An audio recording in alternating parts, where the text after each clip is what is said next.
안녕하세요. 한인생활상담소 김경은입니다. 4가지 안전보건 프로그램 중 첫 번째 사고 예방 프로그램에 대한 안내에 이어 이 비디오에서는 문서화된 위험 의사소통 프로그램에 대해 안내해 드리도록 하겠습니다.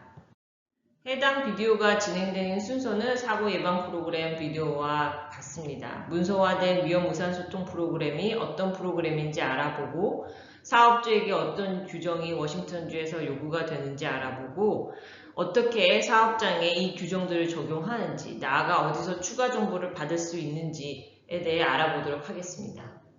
문서화된 위험 의사소통 프로그램이란 사업장에서 사용하는 화학물질의 취급, 운송 및 모든 형태의 노출, 그에 관련된 행동 지침과 절차들을 모아서 사업자가 근로자들에 위해 개발 제공하는 문서를 위험 의사소통 프로그램이라고 합니다. 특히 드라이클리닝 사업과 같이 사업장에서 유해 화학물질을 다루고 있는 사업주는 모든 용기에 라벨을 부착하고 모든 근로자가 쉽게 안전자료 용지를 접할 수가 있게 해야 하고요. 위험에 노출될 수 있는 모든 근로자를 위한 교육 프로그램을 실시하는 위험 의사소통 프로그램을 개발, 시행해야 합니다. 자, 그럼 문서화된 위험 의사소통 프로그램은 왜 중요할까요? 일단 이 프로그램을 설립을 함으로써 화학적 위험을 식별하는 공식 메커니즘을 근로자들에게 제공을 할 수가 있고요. 이를 통해서 근로자들이 화학적 위험을 인식을 하고 노출로부터 스스로 보호할 수 있도록 교육을 할 수가 있습니다. 유해물질 노출로부터 근로자를 보호하는 데 필요한 관리 및 기술적 조치를 미리 취할 수가 있고요. 나아가서 유해 화학물질 취급 시 안전하고 건강한 작업 공간을 제공할 수 있게 됩니다. 워싱턴주 관련 규정을 살펴보면요. 위험 의사소통 프로그램을 문서화하는 것을 요구를 하고 있고요.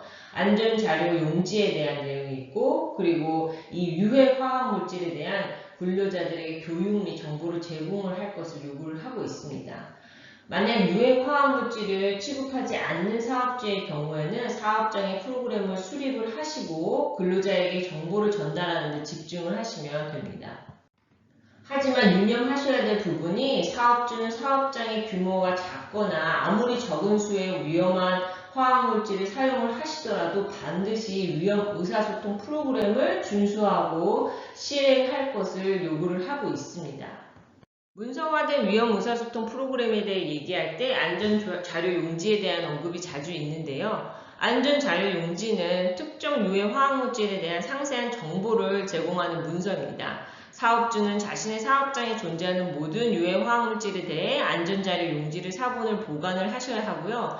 공급업체가 안전자료 용지를 제공하지 않을 경우에는 이를 반드시 요청하셔야 합니다. 재고 목록에 사용된 제품명 또는 화학명칭이 안전자료 용지 및 라벨에 사용된 것과 동일한 경우에는 안전자료 용지가 유해 화학물질 재고 리스트 요건을 충족을 시키기 때문에 둘 중에 한 문서를 보관을 하시면 요건을 충족시키는 것으로 간주가 되고요. 안전자료 용지는 안전예방책을 포함을 하고 있어야 합니다. 오른쪽에 보시면 레스토랑에서 청소 공급업체가 제공한 안전자료 용지 샘플인데요. 보시면 이 내용이 안에 제조사, 공급사, 그리고 대처 방안에 대해서 나와 있는 것을 확인을 하실 수가 있습니다. 위험 의사소통 프로그램 관련해서는 픽토그램이라 불리는 그림 문자에 대해 알고 계시면 식별하시는데 많은 도움이 될 것 같습니다. 왼쪽이 대표적인 픽토그램이고요. 오른쪽이 드라이클리닝 업체에서 저희가 직접 찍은 용기 사진입니다. 보시면 발암성 물질 경고 및 작은성 느낌표 경고가 있는 것을 보실 수가 있습니다. 각 픽토그램, 소위 말하는 표준 그림 문자의 경우에는 흰색 배경에 빨간색 테두리가 있는 기호로 구성이 됩니다. 사업주는 근로자 교육을 문서를 하거나 근로자 중 누가 유해 화학물질에 대한 교육을 받았는지에 대한 기록을 유지를 하실 필요는 없습니다. 하지만 워싱턴주 노동산업부에서는 직원교육 관련 요구사항을 준수하는지 확인을 하기 위해서 기록을 보관할 것을 권장을 하고 있습니다. 또한 사업주는 교육 후 근로자들이 화학약품을 취급하는 방법을 알고 있는지 그리고 제공된 교육을 통해 얻은 지식을 사업장에서 실제로 적용하고 있는지에 대해 확인을 하셔야 합니다. 사업주는 직원들에게 적절한 개인 보호 장비 제공을 하셔야 하고요. 또한 근로자들은 직무에 맞는 적절한 개인 보호 장비를 사용을 하고 양호한 상태를 유지를 할 수 있도록 교육을 받아야 합니다. 정리를 하자면 이 위험 의사소통 표준 그림 문자에 대해서 근로자들이 알고 있고 식별한 후에 개인 보호 장비를 작용을 하고 보호 장비의 사용 또는 실행 방법 그리고 문제가 발생을 할 경우에 누구에게 연락해야 하는지도 근로자들이 숙지를 하고 있어야 합니다. 자, 그럼 문서화된 위험 의사소통 프로그램을 어떻게 실제로 작성하는지 안내를 드리도록 하겠습니다. 위험 의사소통이 직장에서 어떻게 이루어질지 보여주는 서명 계획을 준비하시는 게 되는데요. 사업장 내 모든 유해 화학물질의 목록 및 제공 목록을 작성을 하셔야 합니다. 그러나 프로그램이 너무 길거나 복잡해질 경우에는 읽지 않게 되는 경향이 있기 때문에 이는 사고 예방 프로그램에 대한 주의사항하고 같습니다. 따라서 예측 불가능한 위험이 발생할 경우라도 보고수단이 제공이 되는 경우에는 모든 예측 가능한 위험에 대한 자세한 설명까지 언급을 하실 필요는 없습니다. 자, 그럼 문서화된 위험 의사소통 프로그램 샘플 각 항목별 작성 안내를 드리도록 하겠습니다. A. 컴퍼니 폴리시 부분에는 사업주 이름 및 사업장 장소 기입하시고요. B. 컨테이너 레벨링 부분에는 어떤 시스템, 온라인 기록인지 아니면 서류 보관하시는지 등을 사업장에서 사용하고 있는지 명시를 하시고 화학물질 라벨을 작성, 검토 그리고 업데이트하는 근로자가 누구인지 기입을 하도록 합니다.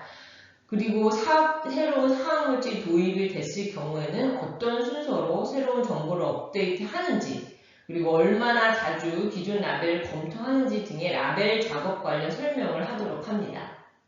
세이프티 데이터 쉿, 안전자료 용지 부분에는요. 안전자료 용지를 관리하는 담당자의 직급 및 이름을 기입을 하고 안전자료 용지를 요청 및 업데이트하는 방법을 설명을 하고 근로자들이 어디서 어떻게 안전자료 용지를 열람을 할 수 있는지 안내를 합니다. 안전자료 용지가 열람이 불가능할 경우에는 연락해야 하는 담당자 이름도 이 부분에 기재를 하도록 합니다. Employee Information and Training 이 부분에는 근로자 교육 담당자의 직급 및 이름을 기입을 하고요. 새로운 위험 요소가 생길 때 근로자에게 어떤 방법으로 정보 제공 및 교육을 실시하는지 설명을 하고 새로운 작업자 오리엔테이션을 수료 확인하는 담당자를 지정을 하도록 합니다. Hazardous Non-Routine Task 이 부분에는 일반적이지 않은 작업이 발생할 경우에 대해 설명을 하도록 하고요. 어떤 식으로 해당 작업 중에 새로운 화학물질에 노출될 수가 있고 관련 물질은 어떤 것인지 위험에 노출되지 않도록 실행할 수 있는 예방법이나 개인 보호 장비들이 있는지에 대해 설명을 하도록 합니다.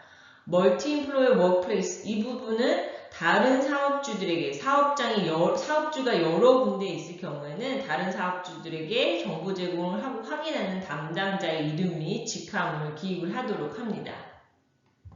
List of Hazardous Chemical 유해물질 리스트에 관한 내용인데요. 안전자료 용지 위치를 정확히 기입을 하도록 하고 어떤 방법으로 유해물질 리스트를 업데이트하는지 그 방법에 대해 설명을 합니다.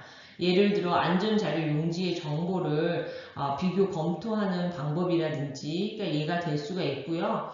화학물질 명칭, 제조원, 사용되는 위치 등을 기입을 해서 유해 화학물질 리스트를 만들도록 합니다. 오른쪽에 보시면 안전자료 용지 샘플 안의 내용이 다시 한번 확인하실 수가 있고요. 이 추가적인 내용에 대해서는 LNI 웹사이트에서 확인을 하실 수가 있습니다. 인쇄본의 실제 문서화된 위험 의사소통 프로그램 내용을 보시면요. 현장에서 인지하고 계셔야 될 라벨의 픽토그램이나 위험 의사소통 표준에 따른 특정 유해물질의 경우 어떤 자료 용지를 사용을 하셔야 되는지 보관하셔야 되는지 등의 방법을 간략하게 설명을 하고 있고요. 규정에 대한 내용도 다 나와 있습니다. 문서화된 위험 의사소통 프로그램에 관해서 추가 정보는 워싱턴주 노동산업부 페이지에서 제공이 되고 있는데요. 워싱턴주 위험 의사소통 프로그램 규정의 전반에 대한 내용은 아래 링크 보시면 그 부분에 가시면 자세하게 보실 수가 있고요. 다운로드 가능한 위험 의사소통 프로그램 양식, 아까 보여드린 샘플 양식은 보여드리는 역시 노동산업부 페이지 링크에 가시면 다운을 받으실 수가 있고요. 공급사에게 안전자료 용지를 요청하시는 그 양식 또한 에르나이 사이트에 가시면 다운을 받으실 수가 있습니다. 사고 예방 프로그램 비디오에서 도시 직업안전관리국에서 진행하는 무료 컨설팅에 대해서 안내를 드렸었는데요.